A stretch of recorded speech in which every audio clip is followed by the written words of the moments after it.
नमस्कार साथियों, स्वागत है आपका हमारे चैनल भगवत गीता वाईटी पर। यहाँ हम श्रीमद् भगवत गीता के हर एक श्लोक को बहुत ही सरल और भावनात्मक भाषा में समझते हैं। आज हम बात करेंगे पहले अध्याय के 37वें श्लोक की, जहाँ अर्जुन के मन में युद्ध को लेकर गहरी दुविधा दिखाई देती है। ये श्लोक सिर्फ एक युद्ध की बात नहीं करता, बल्कि यह हमें अपने जीवन के नैतिक सवालों से भी रूबरू कराता है। श्लोक है, तस्मान्नार्हा वयम हंतुम धार्तराष्ट्रान् स्वबांधवान् स्वजनम हि कथम हत्वा सुखिन श्याम माधव। इसका मतलब है, इसलिए हे माधव, हमें अपने ही बंधु बांधव यानी धृतराष्ट्र के पुत्रों को मारना उचित नहीं लगता। जब अपने ही लोगों को मारेंगे तो फिर कैसे सुखी रह पाएंगे। इस श्लोक में अर्जुन श्री कृष्ण से अपनी भावनाएं साझा कर रहे हैं। वो कह रहे हैं कि ये जो लोग सामने खड़े हैं, ये सिर्फ शत्रु नहीं है, ये हमारे अपने हैं। हमारे भाई, चाचा, गुरु, मामा, हमारे रिश्तेदार हैं। फिर भला इन्हें मारकर हमें कैसी खुशी मिलेगी। अब सोचिए, अर्जुन जैसे महान योद्धा के मन में ये भावनाएं हैं। क्यों? क्योंकि युद्ध सिर्फ शस्त्रों से नहीं लड़ा जाता, वो भीतर की लड़ाई भी होती है। अर्जुन के सामने सिर्फ कौरवों की सेना नहीं खड़ी थी, उनके सामने उनका खुद का मन खड़ा था। वो सोचते हैं, हम क्यों लड़ें? क्या ये सही होगा? क्या ये धर्म है? और इस सोच में से ही ये श्लोक निकलता है। यहाँ धार्त राष्ट्र का मतलब है धृतराष्ट्र के पुत्र यानी कौरव। स्वबांधव का मतलब अपने रिश्तेदार। स्वजन मतलब अपने लोग। और अर्जुन कह रहे हैं, जब अपने ही स्वजन को मारना पड़े तो फिर जीतने से क्या मिलेगा। ऐसी जीत किस काम की जिसमें अपनों की लाशों का ढेर हो। सोचिए दोस्तों, अर्जुन महाभारत के सबसे बड़े योद्धाओं में से एक हैं। उन्होंने जीवन भर युद्ध सीखा, अभ्यास किया, रणभूमि में हजारों बार खड़े हुए। लेकिन जब युद्ध अपने ही लोगों से हो, तो हथियार भारी लगने लगते हैं।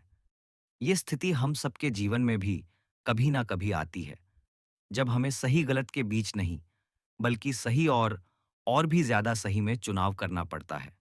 या जब हम अपने परिवार, अपने दोस्तों, अपने रिश्तों से जुड़े किसी फैसले में उलझ जाते हैं। जैसे कभी कोई रिश्ता टूटने की कगार पर होता है, कभी परिवार में मतभेद होते हैं, कभी नौकरी और घर के बीच संतुलन बनाना मुश्किल होता है। तब हमारा मन भी अर्जुन की तरह सोचता है, क्या ये सही है? क्या इससे मुझे खुशी मिलेगी? अर्जुन ने अपने भावों को श्री कृष्ण के सामने साफ साफ रख दिया। वो कह रहे हैं कि हे माधव, यदि हम अपने ही भाइयों को मारेंगे तो हम सुखी कैसे रह पाएंगे। यहाँ सुख का मतलब सिर्फ भौतिक सुख नहीं है, यह आत्मिक शांति, मन की संतुष्टि और जीवन की सच्ची खुशी की बात है।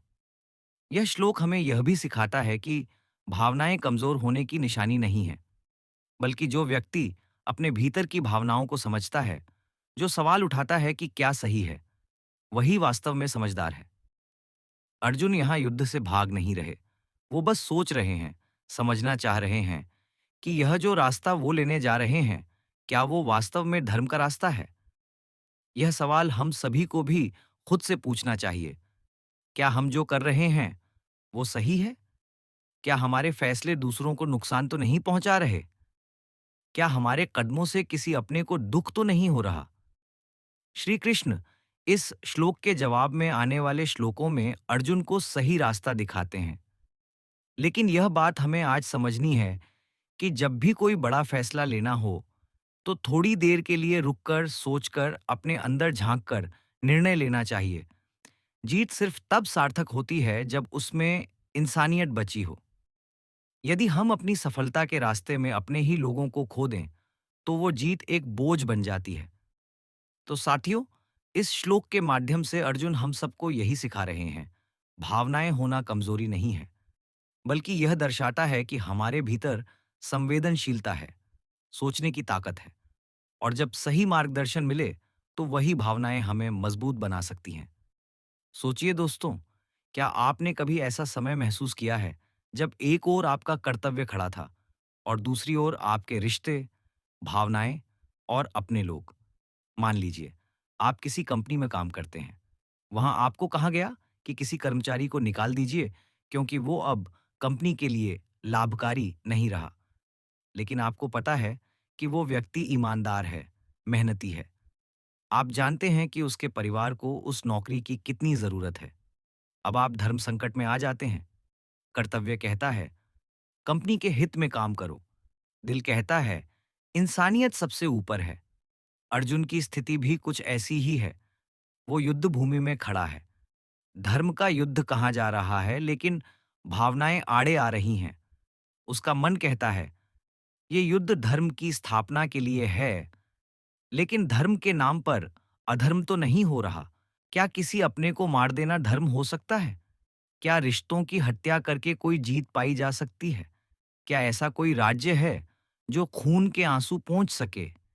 यह श्लोक हमें ये सिखाता है कि जो व्यक्ति भावनाएं रखता है, सवाल करता है, वही वास्तव में धर्म के करीब होता है।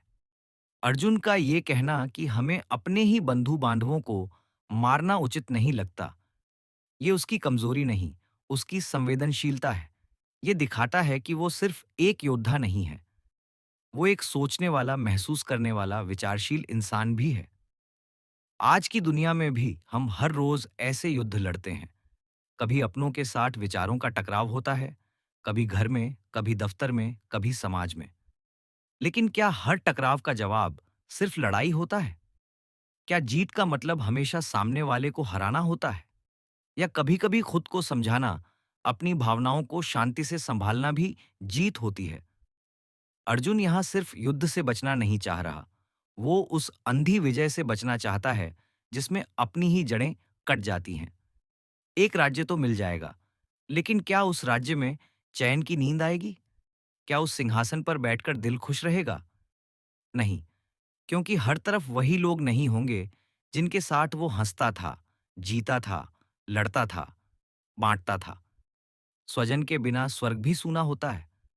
श्री कृष्ण अर्जुन की इस दुविधा को सुनते हैं, उसे बोलने देते हैं, क्योंकि वो जानते हैं, जब तक मन के सारे सवाल बाहर नहीं आ जाते, तब तक ज्ञान का दीप नहीं जल सकता। अर्जुन की ये मन स्थिति हर इंसान में होती है। चाहे हम कितने भी बड़े हों, कोई भी निर्णय लेने से पहले हमारे भीतर भी यही सवाल उठते हैं। क्या ये सही है? क्या इससे मुझे सच्चा सुख मिलेगा? और यही सवाल हमें सोचने पर मजबूर करता है, हमें भीतर से बेहतर बनाता है। तो इस श्लोक में अर्जुन युद्ध से पहले एक योद्धा नहीं, एक साधारण इंसान बनकर अपने दिल की बात कह रहा है, और यही बात उसे विशेष बनाती है। अगर आपको यह सरल व्याख्या पसंद आई हो, तो कृपया इस वीडियो को लाइक करें। अपने विचार नीचे कमेंट में ज़रूर लिखें। क्या आपने कभी ऐसा कोई फैसला लिया है जिसमें भावनाएं और रिश्ते टकराए हों?